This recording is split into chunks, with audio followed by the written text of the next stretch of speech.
Dobro jutro vsem in dobrodošli v naših astroloških minutah. To je čas najbolj nepredvidljivih. So iskreni, znajo hraniti skrivnosti, imajo neverjetno željo po samostojnosti, radi so v središču dogajanja in množice jih običajno naravnost obožujejo. Ste jih že prepoznali? Govorimo o vodnarjih, ki te dni praznujejo. Vse dobro vsem.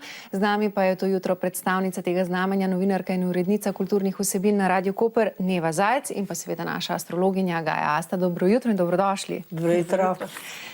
Torej, Gaja, preden damo besedo Nevi Zajc, morda beseda ali dve še strokovno o vodnarjih. So res takšni, kot smo jih opisali? Vodnarji so izjemni ljudje in naj vas spomnim, da smo v zadnjih 10 letih zakorakali v njihovo dobo, kar pomeni, da vodnarji v svoji dobi odigrajo pomembnejše vloge in pustijo pomemben pečat v našem življenju. In pri vodnarjih je najbolj zanimivo to, da se spojita v eni osebi znanost, visoka tehnologija in humanizem. In vodnarji so izraziti individualisti, čeprav imajo radi družbo, potrebujejo veliko prostora in časa zase, da si lahko uredijo misli in ideje in se neprestano porajajo v njihovem živahnem umu. In lahko na prvi vtis tudi delujejo hladni, toda le zato, ker se ne pustijo ujeti in ne prenašajo nobenega nadzora in predstavljajo poosebljeno svobodo. In če jim partner zna to omogočiti, so predani in lojalni in ne znajo drugače, kot da so iskreni in včasih nestrpni, ker se jim preveč mudi, ker delajo 10 stvari hkrati. Neva, mi v studiu smo vas videli, prikimavali ste. Drži, ne? Ja, kar drži. Na prvo mesto bi v tem primeru dala svobodo. Potrebujemo zelo veliko prostora, potrebujemo veliko svobode, radi se gibljemo, zato jaz osebno obožujem potovanja. To je zame kot hrana, vsako toliko časa je treba nekam pobegniti.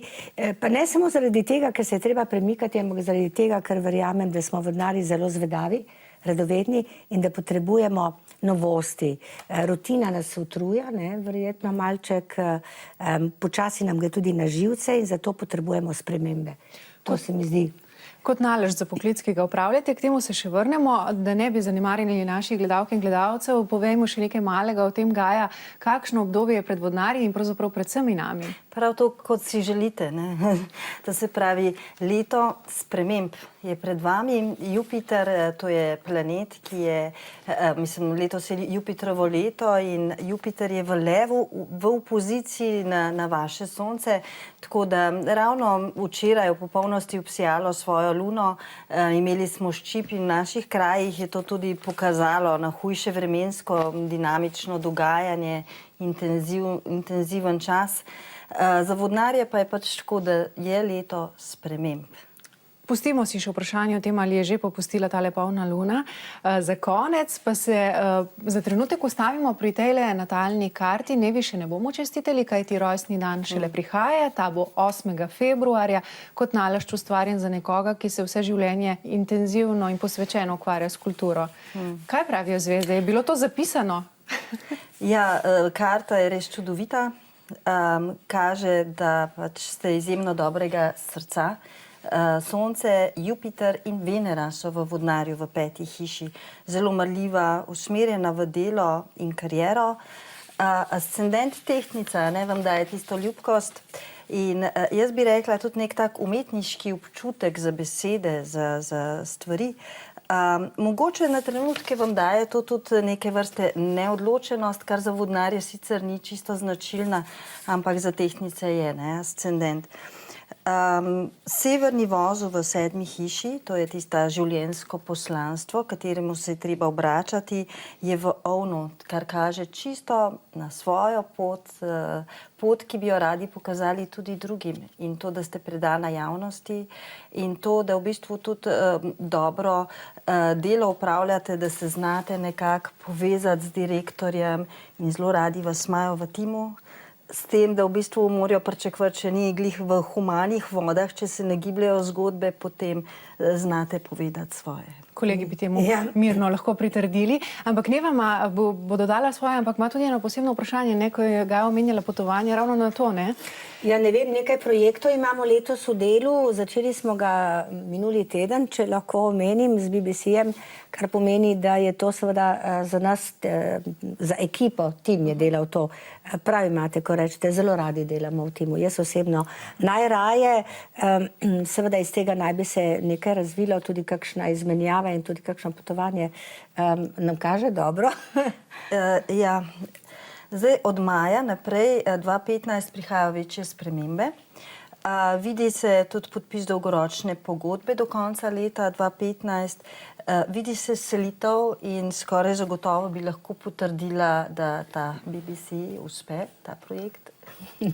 Lepo je to slišati. Ja. Mi smo sicer v napovedniku že povedali gledalkam in gledalcem, da Neva Zajc skupaj z ekipo snema dokumentarni film o Borisu Pahorju, torej tržaškemu pisatelju, ki je seveda omembe vreden človek in lepo je, da se lahko z njim družimo. Ja, ki ga zdaj odkrivajo končno tudi Angleži oziroma anglosaksonski svet, ne?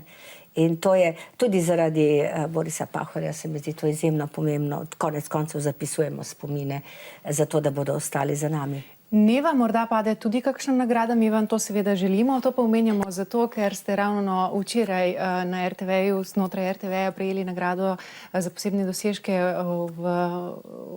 pri enem projektu, ki ga lahko samo omenimo. To je bila dokumentarna radijska oddaja, tudi to je bilo pomembno timsko delo, delala je velika skupina, zelo zagnano. Zgodba ni bila ravno vesela, bila je o fašističnih taboriščih, ampak zelo smo veseli, da zna hiša prepoznati pomen tega, da zapisujemo spomine na tak način, kajti nekateri ljudje ne morejo več govoriti in mi moramo pohiteti, ne samo, da jih zapišemo, ampak da tudi v njihovem imenu spregovorimo. Konec koncev časi niso lepi in pomembno je, da opozarjamo, da se te stvari ne bi smele več zgoditi. Čestitamo, raje dvakrat, da nisem morda že prej lepo vzavila, pa tudi kolegom Sergio Tavčarju iz italijanskega programa in tudi kolegici na radiju Luizi Maki iz italijanskega radijskega programa. Mi pa še zadnje vprašanje, Gaja, kdaj bo ta polni ščip popustil, da bomo spet lahko zadihali normalno? Ja, tale ščip še ni popustil, ne. 4.2., to je včeraj bil ščip in do mlaja 19.2. naj bi bilo v našem podnebnem prostoru najbolj hladno obdobje letošnje zime. Energija bo sicer omogočala dobro koncentracijo. V družbenem življenju, na političnem prizorišču bo zelo napeto, zanimivo obdobje in prihaja po ščipu sicer tisto, ko se Merkur obrne direktno, bo pa tudi zdravje boljše. Hvala, da ste nas tudi v tem pogledu pomirili. Prijetno se je bilo družiti z vami, vse dobro. Hvala.